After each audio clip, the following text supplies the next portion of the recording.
Thermodynamics states के बारे में हम लोगों ने जाना हुआ था। थर्मोडायनेमिक्स स्टेट कैसे चेंज होता है, प्रेशर, वॉल्यूम एंड टेम्परेचर, यही तीन हम लोगों ने मेन वेरिएबल रखा हुआ था कहाँ, थर्मोडायनेमिक्स स्टेट्स को फॉर्म करने में। अगर इन तीनों में से कोई भी चेंज होता है तो थर्मोडायनेमिक स्टेट्स का जो स्टेट होता है वो कि नया स्टेट बन जाता है। क्लियर हो गया वो?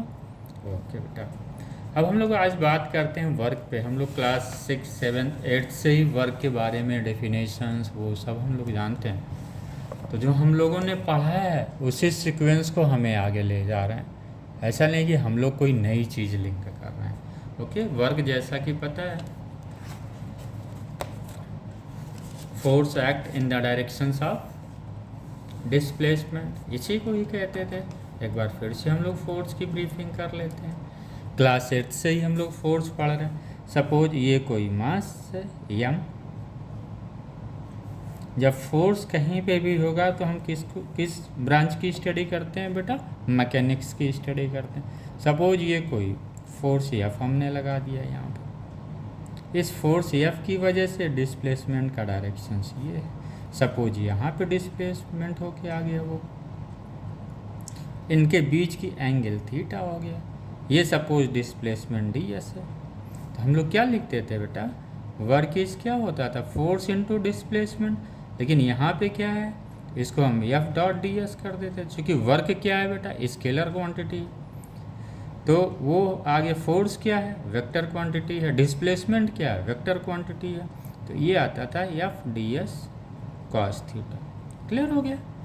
अभी हम लोग थर्मोडायनेमिक्स में भी सेम चीज़ यूज़ करने जा रहे हैं, लेकिन यहाँ पे जो ये बॉडी मूव कर रही है, मास बॉडी, इसकी जगह पिस्टन मूव करे। इमेजिन कर लेते हैं एक पिस्टन है। ओके बेटा, जैसे यहाँ पे आप समझ लेंगे ना तो फिर चीज़ें क्लियर रहेंगी आपकी। ये सपोज ये एक कंटेनर है। ओके बेटा, ये कंटेनर है। बस पिस्टन को समझाने की कोशिश करें ताकि आपका एरिया का कॉन्सेप्ट और डिस्प्लेसमेंट का कॉन्सेप्ट यहाँ से आ जाए वो। ओके, क्योंकि जब तक बेसिक्स को ही हमें पकड़ के चलना, हमने बार बार बोला है कि हम लोगों को क्या करना है, हम लोगों को सिर्फ बेसिक्स पकड़ना है। यहाँ हम वर्क के बारे में समझ रहे हैं, क्योंकि वर्क तो हमने पढ़ा था फोर्स इनटू डिस्प्लेसमेंट। अब यहाँ पे हमें देखना है डिस्प्लेसमेंट किस चीज़ का हो रहा है। ये बेटा हो गया, ये कोई कंटेनर है बेटा, इसी में गैस रखा हुआ है। अब ये क्या है, इस कंटेनर में हम मान के चलते हैं बेटा एक पोर्शन ये है, दिस वन। इसी को हम लोग इमेजिन कर लेते हैं कि वो कोई पिस्टन है। ओके, क्या है, कोई पिस्टन है। चलो मान लिया भाई ये पिस्टन है। अब ये हमने एक पिस्टन मान लिया बेटा, ये ऐसे ही रखा हुआ है। तो उस पिस्टन पे क्या हो रहा है, प्रेशर्स लग रहा है, इस तरफ अपवर्ड लग रहा है। ये गैस कहाँ प्रेशर लगाएगा, इनवर्ड प्रेशर कभी नहीं लगेगा बेटा, वो अपवर्ड ही प्रेशर लगे। उस प्रेशर्स की वजह से क्या होता है, एक फोर्स जनरेट होता है। इस एफ की वैल्यू क्या होती है, पी इंटू ए होती है। ओके बेटा, ये फोर्स, इस फोर्स की वजह से क्या होता है, ये जो टोटल है पिस्टन, जिसका एरिया लेंथ इंटू ए और बी मान लीजिए, लेंथ इंटू विड्थ, यही डी एस डिस्प्लेस होता। कल भी हम लोगों ने डिस्कस किया था। ये टोटल एरिया ए है, तो इसी एरिया का जो पिस्टन्स के एरिया का टोटल डिस्प्लेसमेंट जो हो रहा, उसी को हम वर्क कह देते हैं यहाँ पे थर्मोडायनेमिक्स में ही बेटा। ओके, तो थर्मोडायनेमिक्स वर्क में हमेशा एक चीज़ ध्यान रखना है हमें कि मूव क्या कर रहा है बेटा, मूव क्या कर रहा है, एक पिस्टन मूव कर रहा है जिसका एरिया ए इंटू बी है। ओके, या एरिया कुछ भी हो सकता है, लेकिन ये पिस्टन्स का ही एरिया है। पिस्टन्स का मतलब बेटा, एक पिस्टन को हमने इस तरह से इमेजिन किया है कि एक अपर वॉल है, किसका, कंटेनर का अपर वॉल है ये, दिस वन। तो हमको लग रहा है बेटा ये फोर्स इनटू डिस्प्लेसमेंट यहाँ पे समझ में आ गया, बिल्कुल समझ में आ गया। अगर ये हम कहते हैं इसके द्वारा वर्क क्या हुआ, सपोज डी एस डिस्टेंस का जाने में डी डब्ल्यू स्मॉल वर्क होता है, डी एस डिस्टेंस जाने में, तो यहाँ पे एफ डी एस कर दिया। एफ इक्वल टू क्या होता है बेटा, प्रेशर इनटू एरिया। एरिया किसका, हमेशा बेटा ध्यान रखिएगा, area is this one. Okay, तो पी ए डी एस, ये हमारा क्या हो गया, वर्क हो गया। कितना वर्क हुआ, डी एस डिस्टेंस ले जाने में छोटा वर्क कितना हुआ, डी डब्ल्यू। अगर हम लोग बेटा ये पी ए और डी एस क्या है, डी एस तो वेरी कर रहा है, ए तो फिक्स है बेटा। वेरिएबल यहाँ पे क्या क्या है बेटा, वेरिएबल यहाँ पे है डिस्प्लेसमेंट है और प्रेशर्स है, दो वेरिएबल यहाँ पे है। तो अगर हम इसको ये मान के चलें, जब डिस्प्लेसमेंट 0 था, इसको हम ए डी एस को मान लें एक small volume, change in small volume, ये दिस चेंजेस, ये वॉल्यूम होगा, ये टोटल वॉल्यूम से ये वॉल्यूम माइनस हो जाएगा, दिस वॉल्यूम जो बचेगा ये ए डी एस। तो ये बेटा क्या हो गया, पी डी वी हो गया। अब ये कह रहे हैं अगर डिस्प्लेसमेंट 0 है, इनिशियल डिस्प्लेसमेंट 0 है, तो वॉल्यूम भी इनिशियल कितना होगा बेटा, V1 होगा। अगर ये डिस्प्लेसमेंट यहाँ पे 0 है तो ये इसकी वॉल्यूम बेटा कितनी हुई, V1 हुई, इसकी वॉल्यूम कितना हो गया, V2 हो गया। एक्सपांड कर रहा ना गैस, ये V1 था, ये एक्सपांड करके V2 हो गया, यही तो वर्क डन है। सपोज V1 पे यहाँ पे कितना हुआ, वर्क डन 0 है, चूँकि कोई डिस्प्लेसमेंट हम नहीं कर रहे हैं। लेकिन जब V2 वॉल्यूम, इसको यहाँ V2 वॉल्यूम पे ले जा रहे हैं तो बेटा वर्क 0 हो गया। इसका इंटीग्रेशंस क्या हो जाएगा, W।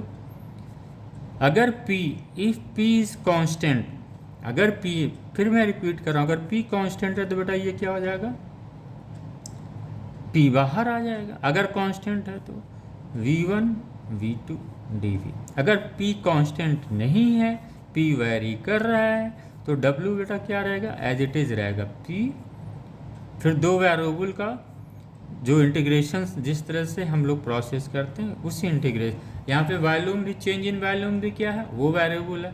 अगर प्रेशर भी वेरिएबल हम कंसीडर करते हैं या आता है तो ये दो वेरिएबल हो जाएंगे, ठीक है।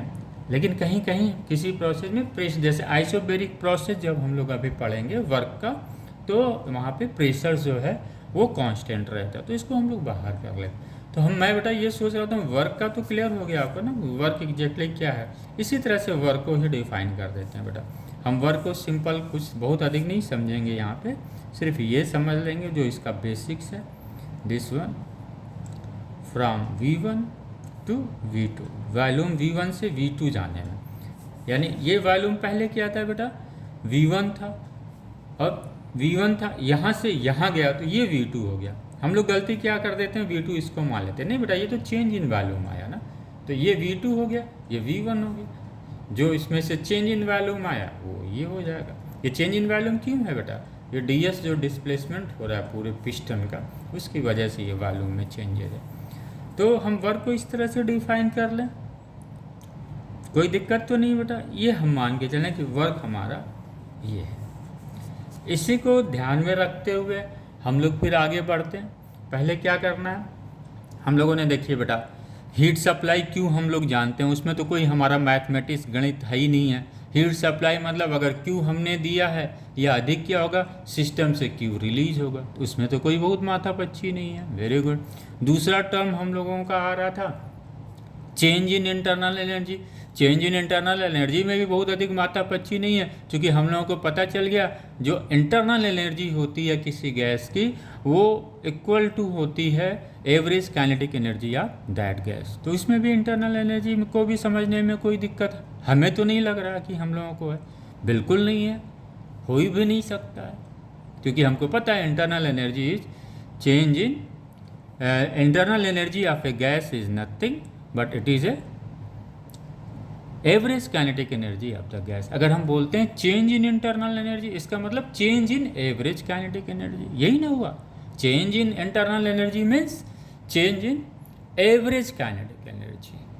तो ये अच्छा, दूसरा इंटरनल एनर्जी में हम लोगों ने एक चीज़ और क्या पढ़ा हुआ था, कुछ प्रोसेस थे उसके, साइक्लिक प्रोसेस था, वो हम लोगों ने पढ़ा था। दूसरा जो सबसे इम्पॉर्टेंट चीज़ हम लोगों ने पढ़ा था, किसी सिंगल या वन थर्मोडायनेमिक स्टेट पे जो इंटरनल एनर्जी होती है गैस की हमेशा फिक्स्ड होती है, वो अनचेंज्ड होता है, right. Second state of thermodynamics का अलग होगा, थर्ड स्टेट ऑफ थर्मोडायनेमिक्स का अलग होगा। स्टेट ऑफ थर्मोडायनेमिक्स रिप्रेजेंट करने के लिए हम लोगों ने क्या वेरिएबल लिया था, pressure, volume and temperature. Internal energy को हम लोगों ने इसलिए इग्नोर कर दिया था क्योंकि इंटरनल एनर्जी क्या है बेटा, equal to the average kinetic energy, और average kinetic energy totally dependent to the temperature and number of the molecule. चूँकि क्लोज सिस्टम है इसलिए उसमें change in numbers of molecules भी चेंज नहीं होता है। नंबर्स ऑफ मॉलिक्यूल्स चेंज किस लिए नहीं होता है, क्योंकि वो सिस्टम क्या है, क्लोज सिस्टम है, मॉलिक्यूल्स का एक्सचेंज सराउंडिंग से नहीं हो रहा है। क्लियर, तो ये चीज़ हो गया। अब हमारा जो तीसरा पार्ट आता है वो आता है वर्क।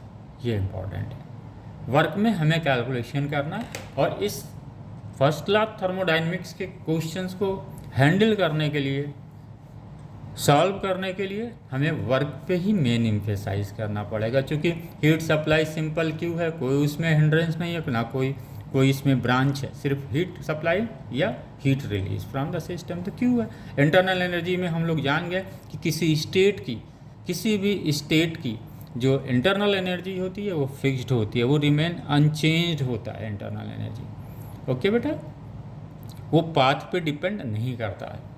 इंटरनल एनर्जी में हम लोगों ने ये जाना। दूसरा जो सबसे इम्पोर्टेंट पॉइंट जाना, the internal energy, the difference of internal energy are the change in internal energy between two state of thermodynamics always remain constant. हम लोगों ने पढ़ रखा था delta U equal to Q1 minus W1 equal to Q2 minus W2 equal to Q3 minus W3।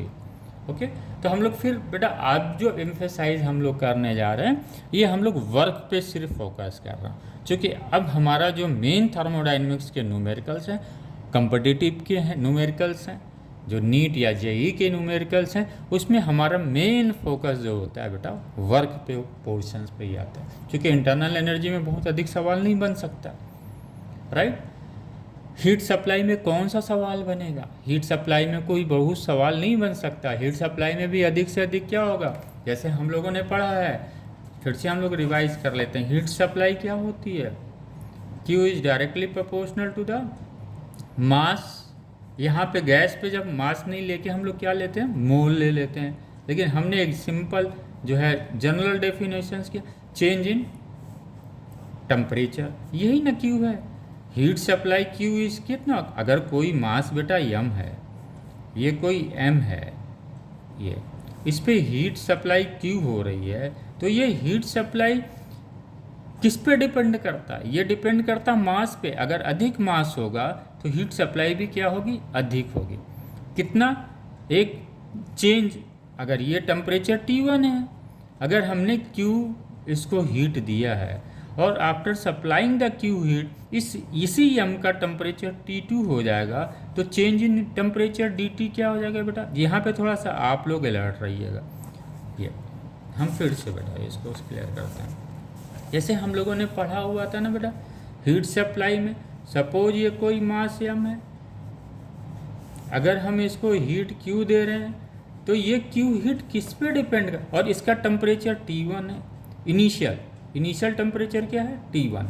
After supply the heat उसका temperature क्या हो गया, T फाइनल। तो इस बॉडी में, इस ऑब्जेक्ट में टेम्परेचर चेंज कितना हुआ बेटा, dt equal to TF minus TI। Initial जो बॉडी विदाउट सप्लाई जो टेम्परेचर था वो TI है उस बॉडी का जिसका मास m है। After supply the heat temperature final कितना हो गया, इतना, तो चेंज इन टेम्परेचर कितना आया। यानी एक चीज़ ज़रूर समझ में आ रहा है, जो हीट सप्लाई है वो कितना चेंज इन टेम्परेचर आया। अगर चेंज इन टेम्परेचर अधिक आएगा इसका मतलब हीट सप्लाई अधिक हुआ, अगर चेंज ऑफ टेम्परेचर कम आएगा तो हीट सप्लाई कम होगा। तो हम कह सकते हैं this Q supply is directly proportional to change in temperature. Clear हुआ बेटा, कोई डाउट तो नहीं है, नहीं कोई डाउट नहीं है। और ये मास जितना अधिक होगा उतने अधिक इतना टेम्परेचर चेंज करने में क्या होगा बेटा, मास अगर अधिक होगा तो क्या होगा, अधिक हीट देनी पड़ेगी। यही तो हम लोगों ने पढ़ा था हीट सप्लाई। और ये जो हीट सप्लाई होती है बेटा, ये अज्यूम कर लिया जाता है ये पूरी हीट जो है ऑब्जेक्ट में चली जाए, ऑब्जेक्ट में ट्रांसफ़र हो रही, एब्जॉर्ब नहीं होती बेटा। हीट हमेशा कभी एब्जॉर्ब नहीं होती ना, कभी कंज्यूम होती। हीट क्या होता है, ट्रांसफ़र होता है। तो ये Q जो हीट हमने सप्लाई किया ये बेटा किस पे डिपेंड कर रहा है, उसके मास पे डिपेंड कर रहा और चेंज इन टेम्परेचर इसी ऑब्जेक्ट का। तो हमको लग रहा है ये डाउट क्लियर हो गया, क्योंकि ये डाउट हमेशा बना रहता है किसका चेंज ऑफ टेम्परेचर हो रहा, किसके डायरेक्टली प्रोपोर्शनल से क्यू।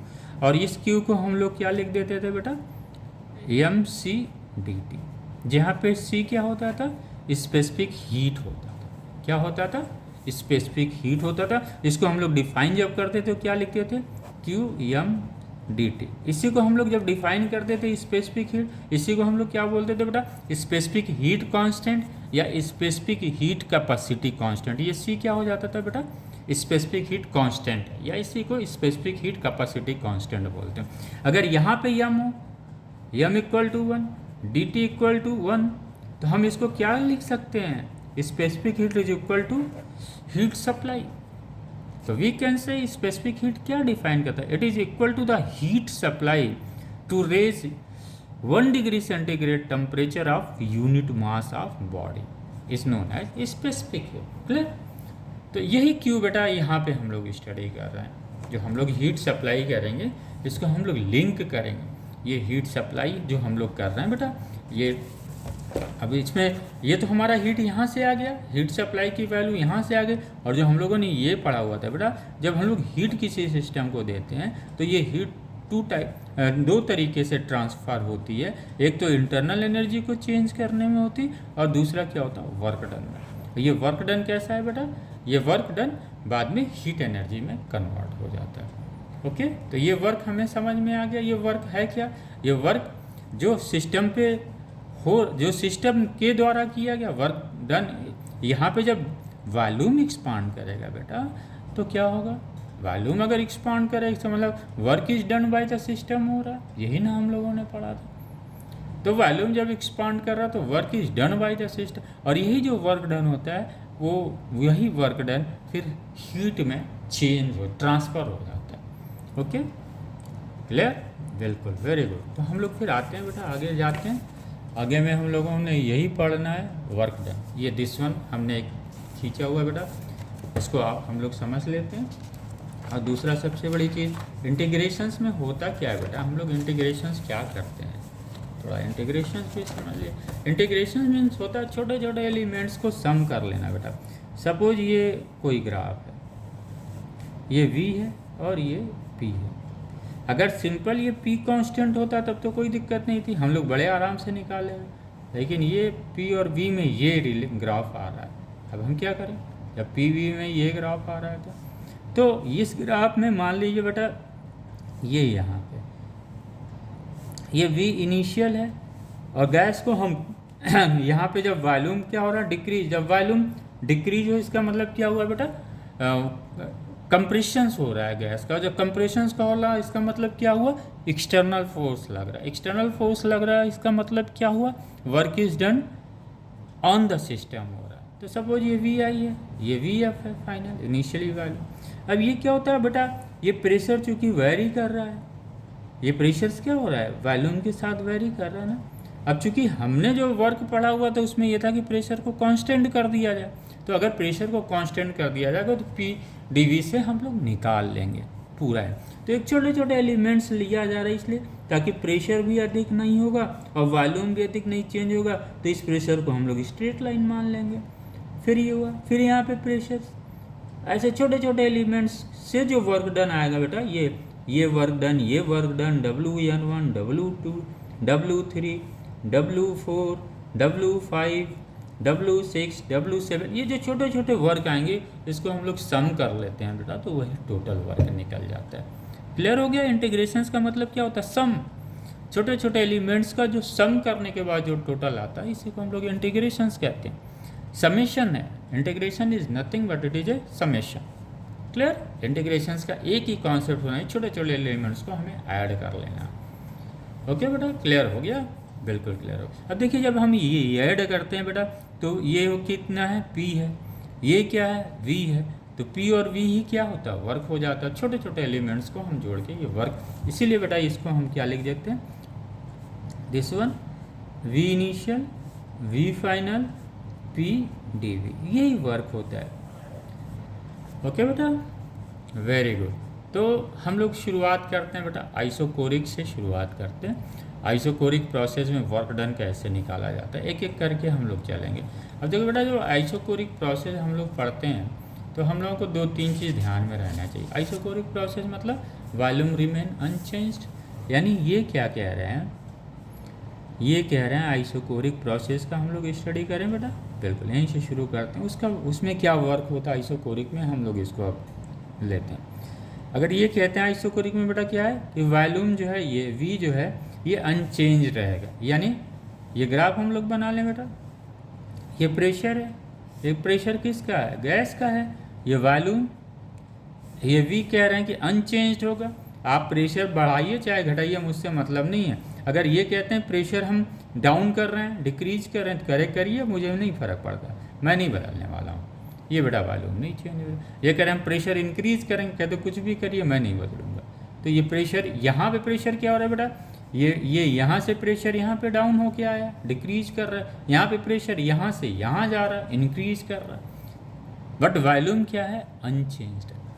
तो अगर बेटा वॉल्यूम ही नहीं चेंज होगा, dV यहाँ पे क्या होगा आइसोकोरिक में 0 हो जाएगा।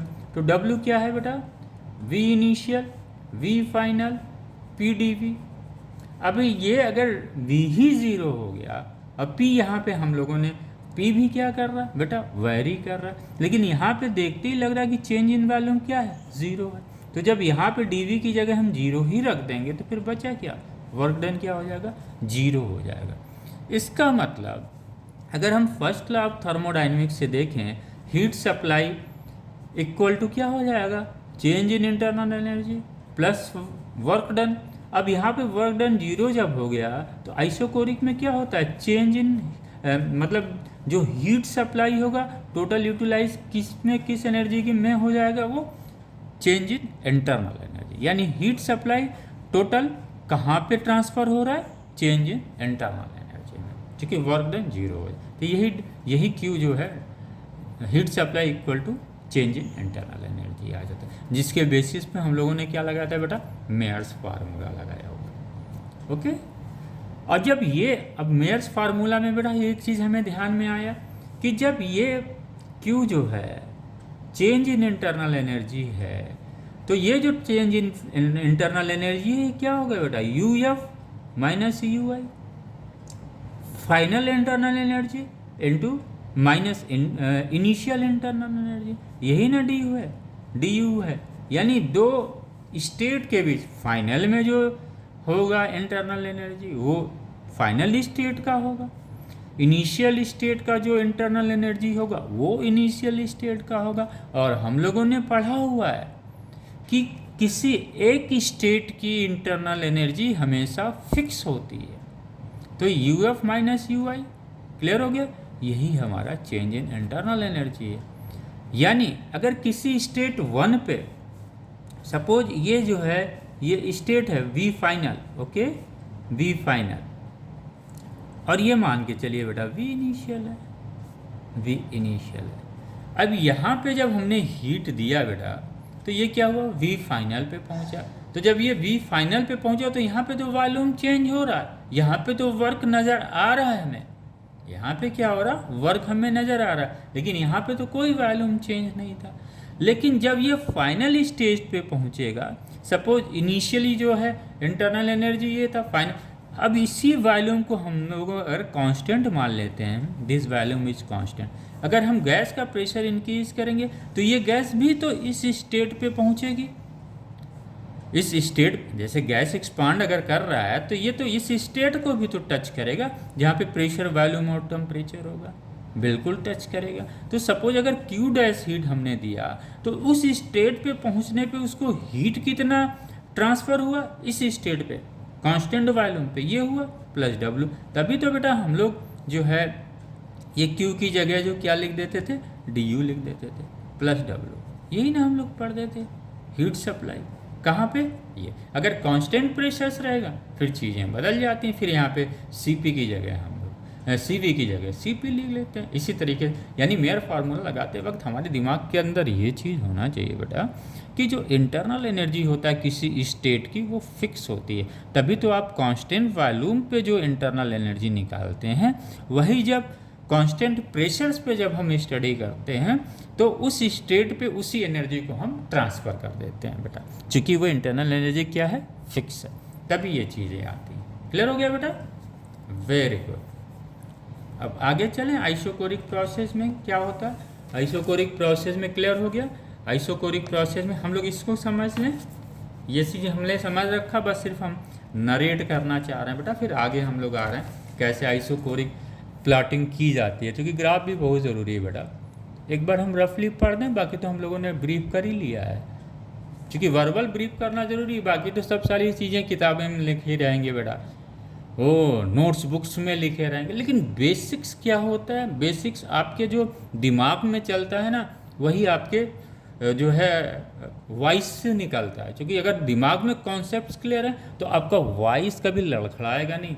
और जब न्यूमेरिकल या कोई क्वेश्चन सॉल्व कर, फिजिक्स में क्या है, न्यूमेरिकल ही है ना, क्वेश्चन सॉल्व किया मतलब न्यूमेरिकल को सॉल्व करना है, तो फिर आपके पेन रुकते नहीं हैं, बशर्ते हमारे एक एक कॉन्सेप्ट्स क्लियर हों। जैसे हम लोग जब मेयर फार्मूला प्रूव किया गया था, तो वहाँ पे जब चेंज इन इंटरनल एनर्जी लिखा गया था, जिसकी वैल्यू CVdT थी, वो हम लोगों को समझ में नहीं आ रहा था क्यों है, लेकिन अब समझ में आ गया हम लोगों को कि यार ये तो इसलिए ये वैल्यू रखी गई है यहाँ पे, चूँकि किसी एक स्टेट की इंटरनल एनर्जी हमेशा फिक्स्ड होती है। क्लियर?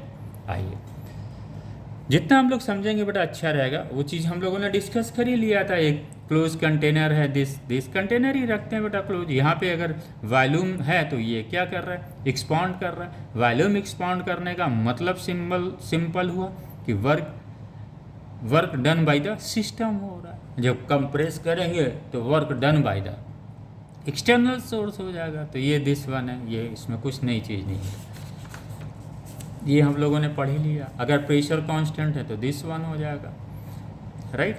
आइसोकोरिक प्रोसेस में बेटा क्या होता है, आइसोकोरिक प्रोसेस में क्लियर हो गया। आइसोकोरिक प्रोसेस में बेटा हम लोगों का क्या था, वॉल्यूम में चेंजेस ही नहीं आ रहा था। जब वॉल्यूम में चेंजेस नहीं है तो वर्क डन क्या हो जाएगा, जीरो हो जाएगा। ये बेटा वर्क, ये यहाँ पे हम लोगों ने ले लिया है। अगर ये आइसोबैरिक प्रोसेस है, आइसोबैरिक प्रोसेस में प्रेशर कांस्टेंट होता है, तो जब ये कांस्टेंट है तो इंटीग्रेशन से बाहर आ जाएगा। ओके बेटा, बाकी हम लोगों ने पढ़ा ही था ये P = nRT/V ideal gas equation से लिया था, ये पॉइसन्स लॉ से लिया था, P constant upon V⁴ gamma = Cp/Cv।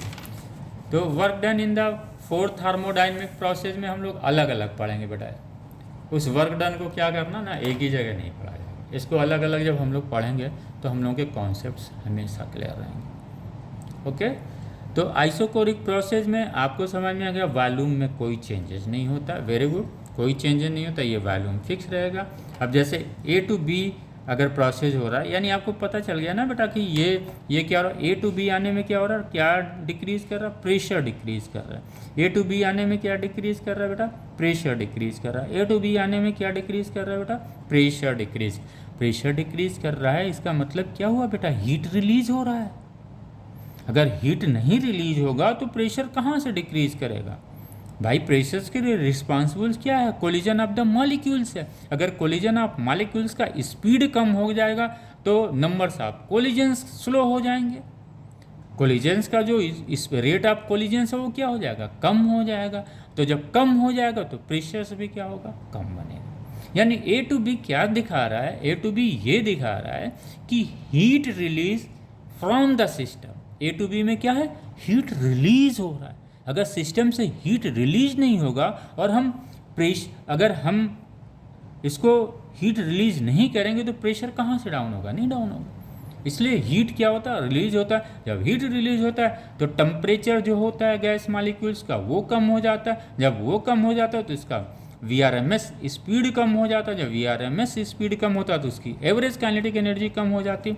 फिर क्या होता है बेटा, जो नंबर्स ऑफ कोलिजन्स हैं वो कम होने लगते हैं। और जब नंबर्स ऑफ कोलिजन्स कम होंगे, प्रेशर किसकी वजह से है, due to the collision of the gas molecule with the wall of the container, इसी की वजह से तो प्रेशर है। तो जब ये हीट रिलीज कर रहा है तो टेम्परेचर डाउन हो, जब टेम्परेचर डाउन हो रहा है तो प्रेशर डाउन हो जाएगा। Clear? Once temperature decreases pressure decreases. Clear?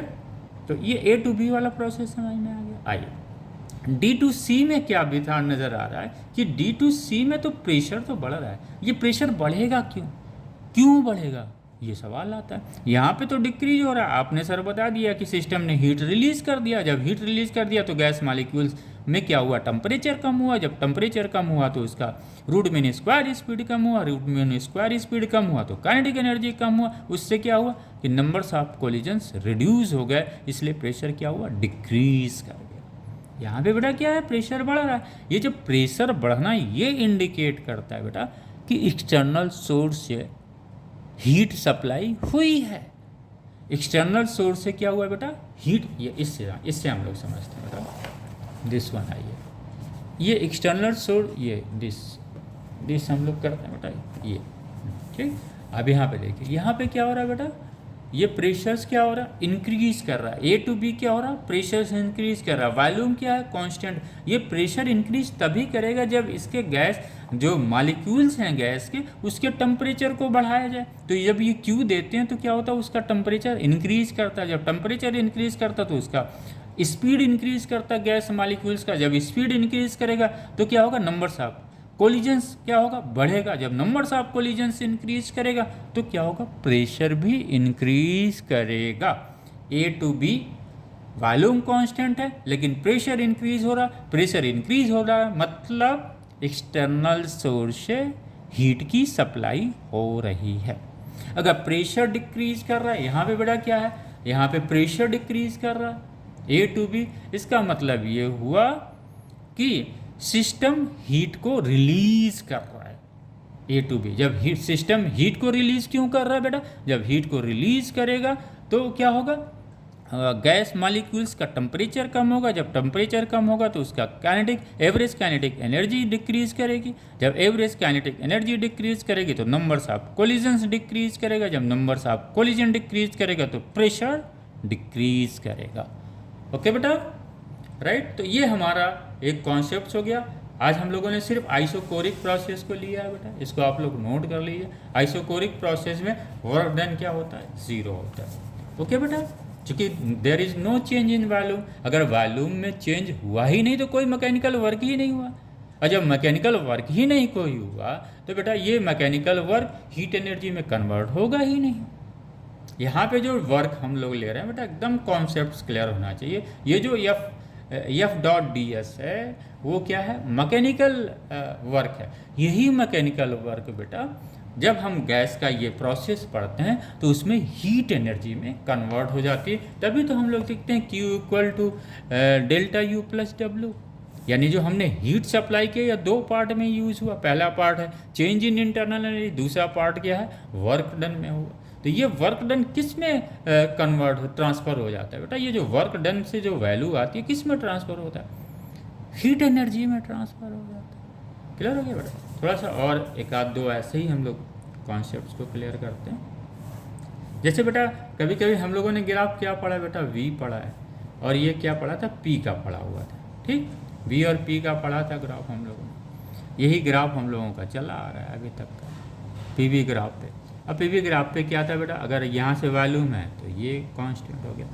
ठीक, यही ना हम लोग पढ़ते थे बेटा, अगर ये प्रेशर डाउन हो रहा है तो ये ग्राफ जाएगा, लेकिन वॉल्यूम क्या होगा, कांस्टेंट होगा। अगर ये है तो अगर ये प्रेशर इंक्रीज कर रहा है सेम वॉल्यूम पे प्रेशर इंक्रीज कर रहा है, इसका मतलब एक्सटर्नल सोर्स से हीट की सप्लाई हुई है। कभी कभी बेटा ग्राफ ऐसे भी दे दे तो आप कंफ्यूज मत हुआ, ये वॉल्यूम दे देगा इधर, टी नीचे दे देगा, पूछेगा कहाँ पे है आइसोकोरिक प्रोसेस, कहाँ पे हो रहा है, तो यहाँ पे फिर आप दिखाएंगे ये आइसोकोरिक प्रोसेस। क्योंकि वॉल्यूम को हमेशा कांस्टेंट रखना, इसलिए हमेशा मेंटली तैयार रखा करिए। कोई ज़रूरी नहीं है यहाँ पे ही वॉल्यूम दिया हो, क्लियर।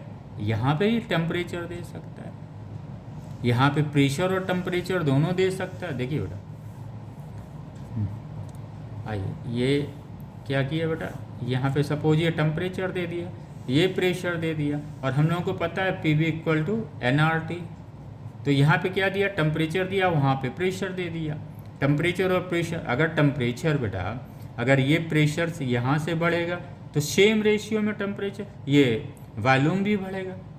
ये तो ये दिस वन वॉल्यूम बेटा, ये पी और टी है बेटा, पी और टी है, क्या है, प्रेशर और टेम्परेचर में जो वेरिएशंस हो रहा है उसकी वजह से वी क्या आ रहा है, वी बेटा क्या आ रहा है, ये वी आपका आ जाएगा यहाँ पे, अरे सॉरी यहाँ पे समझे बेटा, ये वी क्या आ जाएगा, आर टी, सेम गैस है तो इसका एन कांस्टेंट ही रहेगा अपन पी। ये कह रहे हैं अगर प्रेशर और टेम्परेचर वेरी कर रहा है, प्रेशर और टेम्परेचर क्या वेरी कर रहा है, तो इनका वेरिएशन जो होगा वो रेशियो ये रहेगा बेटा, यानी ये ओरिजिन से ही जाएगा, ये वी क्या होगा बेटा, अनचेंज रहेगा।